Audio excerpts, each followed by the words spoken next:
December 2 ఇది అన్ని తేదీ లాంటి తేదీ కాదు. ఓ సమూహం ఎదురు చూసే డేట్ ఇది. తెలుగు రాష్ట్రాల్లో అద్భుతం ఆవిష్కరించిన తేదీ ఇది. ఏ పేరు చెబితే కుర్రకారు పూనకంతో ఊగిపోతారో అలాంటి వ్యక్తి పుట్టిన తేదీ ఇది. అదే పవర్ స్టార్ పవన్ కళ్యాణ్ పుట్టినరోజు. అభిమానులకి పండగ రోజు.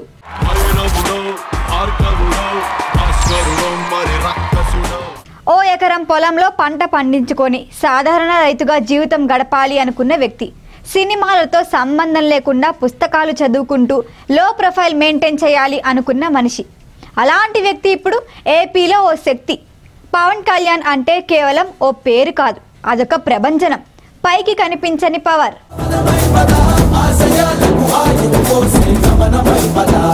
వ్యక్తిత్వంలో ఆయన్ను మించిన వారే లేరు. 100 రూపాయలకి కూడా కక్కుర్తి పడే ఈ రోజుల్లో కోట్ల రూపాయల రెమ్యునరేషన్లు, లగ్జరీ లైఫ్ను వదిలేసుకున్న రిషి పవన్ కళ్యాణ్. సినిమాలు వదిలేశారు, జనాల బాధలు తెలుసుకున్నారు. మనుషుల కోసం, రాష్ట్రం కోసం, దేశం కోసం కష్టాలు పడుతూ జనం మధ్య తిరుగుతున్న దేవుడు పవన్.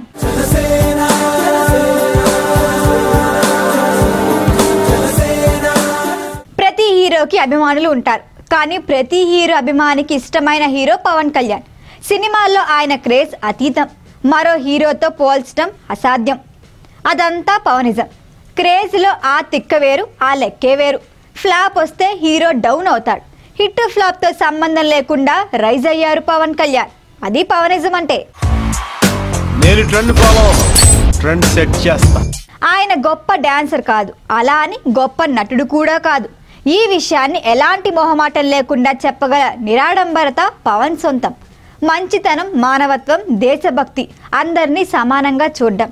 హీరోయిజం అంటే ఇది అని చాటి చెప్పిన హీరో పవన్ కళ్యాణ్. అలా హీరోయిజాన్ని అర్థాన్నే మార్చేశారు. నంబర్స్తో కొలవలేని పవర్ అది. మాటల్లో వర్ణించలేని స్టార్డమ్ ఇది.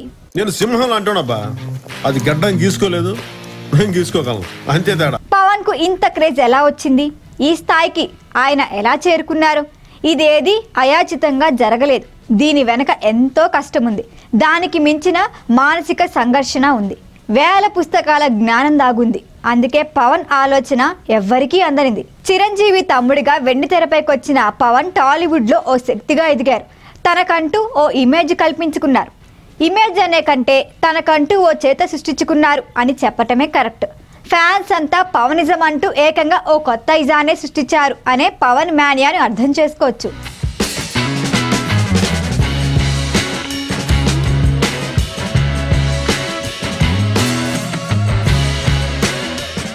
కెరియర్ స్టార్టింగ్ నుంచి తనకంటూ ఐడెంటిటీ కోసం తపన పడ్డారు పవన్.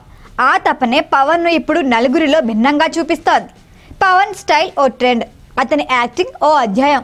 ఇప్పటికీ చాలా మంది హీరోల మ్యానరిజమ్స్ చూస్తే పవన్ యాక్టింగ్ లా అనిపిస్తుంది. దీనికి కారణం ప్రేక్షకులపై పవన్ వేసిన చెరగని ముద్ర. పవన్ నటిస్తే ఇంకో హీరో గుర్తుకురాడు, కానీ మరో హీరో నటిస్తే మాత్రం అందులో పవన్ మ్యానరిజమ్స్ కనిపిస్తాయి. నితిన్, వరుణ్ తేజ్, సాయి ధరమ్ తేజ్, రామ్ చరణ్ లాంటి ఎంతో మంది హీరోలు తమ యాక్టింగ్ పై పవన్ కళ్యాణ్ ప్రభావం ఉందని ఒప్పుకున్నారు. That is power star. Akkada Ammayi Ikkada Abbayi సినిమాతో ప్రారంభమైన పవన్ కెరియర్ అంచెలంచెలుగా ఎదుగుతూ ఎవ్వరికి అందనంత ఎత్తుకు చేరుకుంది. నిజం చెప్పాలంటే పవన్ కెరియర్లో హిట్స్ కంటే ఫ్లాప్లే ఎక్కువ. కానీ హిట్స్ ఫ్లాప్తో సంబంధం లేని ఇమేజ్ అయింది. సినిమాల రికార్డులు, కలెక్షన్లకు అందని స్టార్డమ్ అది.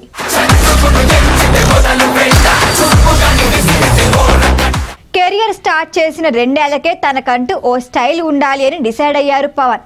ఆ నిర్ణయమే అతన్ని స్టార్ని చేసింది. గోకులంలో సీత, సుస్వాగతం సినిమాల్లో పవన్ సాధారణ హీరోగానే కనిపిస్తాడు. తొలి ప్రేమ నుంచి అతడిలో స్పార్క్ బయటకు వచ్చింది. పవన్ కళ్యాణ్ కెరియర్కు టర్నింగ్ పాయింట్ తొలి ప్రేమ. పవర్ స్టార్గా పవన్ మారటానికి పునాది ఈ సినిమా.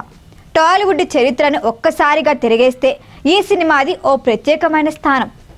1998 జూలై 24న విడుదలైన ఈ సినిమా ఇండస్ట్రీనే షేక్ చేసింది. 21 సెంటర్లో 100 రోజులు ఆడింది. 3 సెంటర్లలో ఏకంగా 200 రోజులు ఆడింది.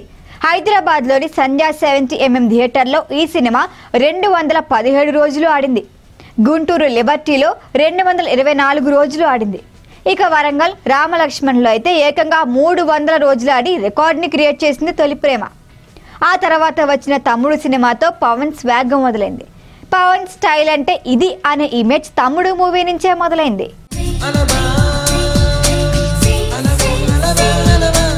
ఇక ఖుషి సినిమాతో పవన్ తన విశ్వరూపం చూపించారు. పవన్ లో ఎనర్జీ, హుషారు, కామెడీ టైమింగ్, యాక్షన్ ఇలా అన్ని ఖుషిలో చూడొచ్చు. ఇప్పటికే పవన్ కెరియర్ లో కల్ట్ మూవీస్ లో ఒకటి ఖుషి. మొన్నటికి మొన్న ఈ సినిమాని రిలీజ్ చేస్తే మరోసారి రికార్డులు బద్దలు కొట్టింది. ఖుషి సినిమా పవన్ కు 7వ చిత్రం మాత్రమే. అప్పటికే ఆయన ఆలోచనలు మారిపోయాయి. ఎన్నాళ్ళిలా అనే మానసిక సంఘర్షణ మొదలైంది. ఆ సంఘర్షణ నుంచి పుట్టుకొచ్చిందే జానీ సినిమా. అన్ని తానే జానీ సినిమాని తెరకెక్కించారు పవన్. ఈ సినిమా గురించి ఎంత చెప్పుకున్నా తక్కువే. 20 ఏళ్ల క్రిందటే జానీతో పవన్ చేసిన ప్రయోగాలు చూస్తే ఎవరికైనా ఆశ్చర్యం వేస్తుంది. ఇంకా చెప్పాలంటే ఇప్పుడు రావాల్సిన సినిమా ఇది.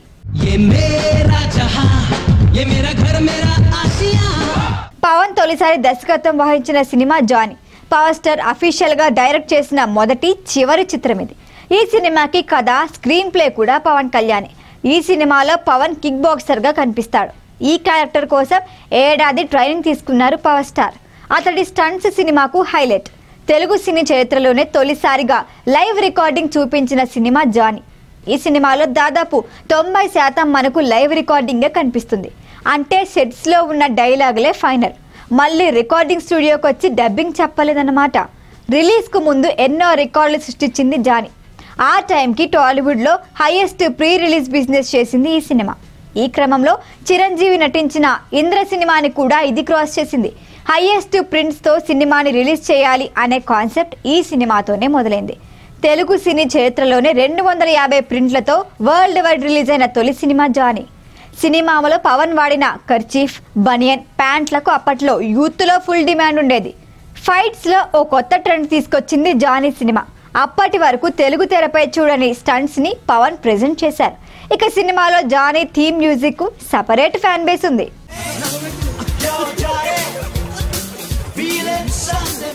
ఇలా చెప్పుకుంటూ పోతే పవన్ నటించిన ప్రతి సినిమా ప్రభంజనమే.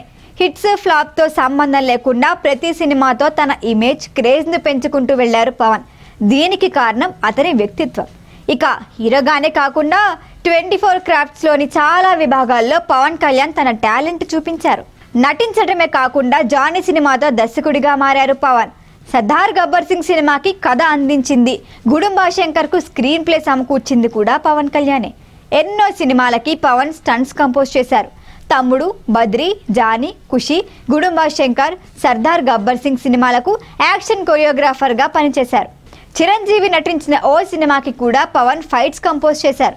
పవన్ లో సింగర్ కూడా ఉన్నాడు. తమ్ముడు సినిమాతో గాయకుడిగా మారిన పవన్ ఇప్పటి వరకు 9 పాటలు పాడారు. అవన్నీ సూపర్ డూపర్ హిట్టే. పాటలకు విజువలైజర్ గా కూడా పనిచేశారు. గుడుంబా శంకర్ లోని అన్ని పాటలకు పవనే డ్యాన్స్ కంపోజ్ చేసుకున్నారు. పంజా టైటిల్ సాంగ్ తో పాటు ఖుషి 3 పాటలకు పవన్ కళ్యాణ్ డ్యాన్స్ సమకూర్చారు. పవన్ కళ్యాణ్ లో నిర్మాత కూడా ఉన్నాడు. పవన్ కళ్యాణ్ క్రియేటివ్ వర్క్ పేరిట బ్యానర్ పెట్టి సర్దార్ గబ్బర్ సింగ్, చల్ మోహన్ రంగా సినిమాలు నిర్మించారు.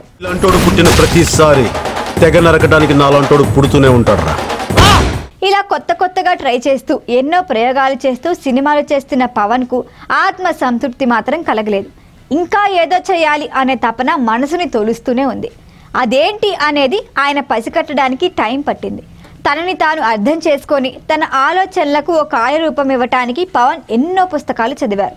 అదే టైంలో అన్నయ్య చిరంజీవి ప్రజారాజ్యం పార్టీ స్థాపించి జనంలోకే వెళ్లారు. అన్నయ్యతో పాటు పవన్ కళ్యాణ్ కూడా రాజకీయాల్లోకి దూకారు. నేరుగా కాకుండా చిరంజీవికి తోడుగా ప్రచారంలో పాల్గొన్నారు. తెర వెనుక ఎన్నో పనులు చక్కదిద్దారు. ఆ టైంలోనే తనకు ఏం కావాలో పవన్ కళ్యాణ్ తెలుసుకున్నారు. తనకు ఎక్కడ అసంతృప్తి దొరుకుతుందో పవన్ కనిపెట్టారు. అయితే ప్రజారాజ్యం పార్టీ ప్రస్థానం ఆశించిన స్థాయిలో జరగలేదు.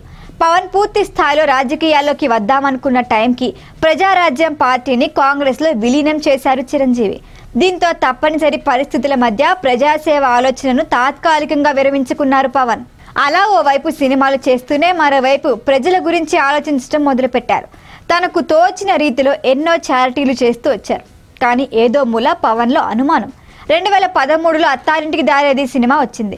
అఖండ విజయం సాధించింది. ప్రజలు పవన్ కు బ్రహ్మరథం పట్టడం మొదలుపెట్టారు. ఈ సినిమాతో పవన్లో అనుమానాలు పటాపంచలయ్యాయి. వెంటనే తన రాజకీయ పార్టీని ప్రకటించారు. 2014 మార్చి 14 ఆంధ్రప్రదేశ్ రాజకీయాల్లో సరికొత్త అధ్యాయం. జనసేన పార్టీని స్థాపించారు పవన్ కళ్యాణ్. ప్రజా సమస్యలపై ప్రశ్నించడానికి, సమస్యలు పరిష్కారానికే తను పార్టీ పెట్టాను అని ప్రకటించారు. అలా చెప్పటం కాదు, ఆ ఎన్నికల్లో పవన్ పోటీ చేయకుండా తన రాజకీయ నిబద్ధతని చాటి చెప్పారు. తను వచ్చే అధికారం కోసం కాదనే విషయాన్ని బలంగా చెప్పగలిగారు. ఉద్దానం కిడ్నీ వ్యాధి సంక్షోభం, పవన్ నిరసనలు, నిరాహార దీక్షలు చేశారు. దీనిపై ఆయన ఎన్నో చర్చలు జరిపారు. ఆ సమస్యను మీడియా, రాజకీయ నాయకుల దృష్టికి తీసుకువెళ్లారు. దీనికి ఏపీ ప్రభుత్వం స్పందించి గ్రామంలో డయాలసిస్ కేంద్రాలను నిర్మించి పలు పథకాలను అమలు చేసింది. ఇలా ఎన్నో సమస్యలపై పోరాటం చేసిన పవన్ తన పార్టీ గొంతుకను మరింత బలంగా వినిపించాలి అనుకున్నారు. దీనికోసం అసెంబ్లీలో అడుగు పెట్టాలి అని నిర్ణయించారు. తొలిసారి 2019 ఎన్నికల్లో దిగిన పవన్ కు ఎదురు దెబ్బే తగిలింది. ఇది ఆయన ఊహించారు. అందుకే చెల్లించలేదు. తన పోరాటాన్ని, రాజకీయ ప్రస్థానాన్ని ఆపలేదు. ఒకడొచ్చాడు వచ్చాడు జాతిని జాగృతి గొలుప. మరీ ముఖ్యంగా 2019 నుంచి వైసీపీ సాగించిన అరాచక పాలన చూసి పవన్ కళ్యాణ్ చలించిపోయారు. జగన్ తీసుకున్న నిర్ణయాలు, ఆయన మనసులు చేసిన ఆకృత్యాలు చూసి పవన్ లో మరింత కసి పెరిగింది. కళ్ల ముందే ప్రజలు, రాష్ట్రం నాశనం అవుతుంటే పవన్ గుండె బద్దలైంది. ఆ కోపం నుంచి మరింత రాటుదేలారు పవన్. రాజకీయంగా తన కార్యాచరణను మరింత స్పష్టంగా ప్రజల్లోకి తీసుకువెళ్లారు. జగన్ గుర్తుపెట్టుకో, అర్ధపాతాళానికి తొక్కకపోతే నా పేరు పవన్ కళ్యాణే కాదు, మా పార్టీ జనసేనే కాదు, మర్చిపోకో. 2020 జనవరి 16న కళ్యాణ్ తన పార్టీతో బీజేపీకి గల పొత్తుని ప్రకటించారు. ఓటు బ్యాంక్ చీలకూడదు అనే ఉద్దేశంతో 2024 ఎన్నికలకి ముందు టీడీపీతో కూడా పొత్తు ప్రకటించారు. అప్పటికే చంద్రబాబు జైల్లో ఉండటంతో పవన్ కళ్యాణ్ కు తన లక్ష్యంపై మరింత స్పష్టత వచ్చింది. ఈ ఎన్నికల్లో పవన్ ది సింగిల్ పాయింట్ ఎజెండా. ఎట్టి పరిస్థితుల్లో జగన్ అధికారంలోకి రాకూడదు. అలా తాను అనుకున్నది సాధించారు పవన్. 151 సీట్లతో తిరుగులేని శక్తిగా ఉన్న వైసీపీని అమాంతం 11 సీట్లకు పడగొట్టారు.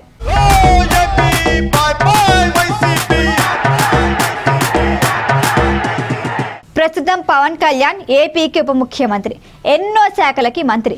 ఇంత అధికారం ఉన్నప్పటికీ ఆయన వ్యక్తిత్వంలో కించిత్ మార్పు కూడా రాలేదు. ఆయన లైఫ్ స్టైల్ 1% కూడా మారలేదు. అధికారం ఉన్నది చూపించుకోవడానికి కాదు, ప్రజలకు ఏదైనా చేసి చూపించడానికి అంటూ డిప్యూటీ సీఎంగా ప్రమాణ స్వీకారం చేసిన మొదటి రోజే ప్రకటించిన పవన్ అదే మాటకు కట్టుబడి రాజకీయాలు చేస్తున్నారు. కొణిదెల పవన్ కళ్యాణ్ అనే నేను శాసనం ద్వారా నిర్మితమైన భారత రాజ్యాంగం పట్ల నిజమైన విశ్వాసం, విధేయత చూపుతానని, భారతదేశ సార్వభౌమాధికారాన్ని, సమగ్రతని కాపాడుతానని, ఆంధ్రప్రదేశ్ రాష్ట్ర మంత్రిగా నా కర్తవ్యాలను శ్రద్ధతో, అంతఃకరణ శుద్ధితో నిర్వహిస్తానని, భయం గాని, పక్షపాతం గాని, రాగద్వేషాలు గాని లేకుండా రాజ్యాంగాన్ని, శాసనాలని అనుసరించి ప్రజలందరికీ న్యాయం చేకూరుస్తానని దైవ సాక్షిగా ప్రమాణం చేస్తున్నాను. ఇలా పవన్ జీవితంలో ప్రతి దశలో పోరాటమే కనిపిస్తుంది. అది సినిమా అయినా, రాజకీయమైనా పవన్ దేన్ని తేలిగ్గా తీసుకోలేదు. తన మార్కు చూపించడానికే పరితపించారు. ప్రతిరోజు, ప్రతి నిమిషం కష్టపడ్డారు. లక్ష్యాన్ని నిర్దేశించుకొని కష్టపడి పనిచేస్తే ఏ రంగంలోనైనా ఏదైనా సాధించగలమని చేతులతో చూపించారు. అందుకే పవన్ కళ్యాణ్ ఎంతో మందికి స్ఫూర్తిగా నిలిచారు. మొన్నటి వరకు ఆయన చిరంజీవి తమ్ముడు, కానీ ఇప్పుడు కోట్లాది మందికి దేవుడు. పవన్ కు మనసారా పుట్టినరోజు శుభాకాంక్షలు అందిస్తోంది బర్డ్ న్యూస్.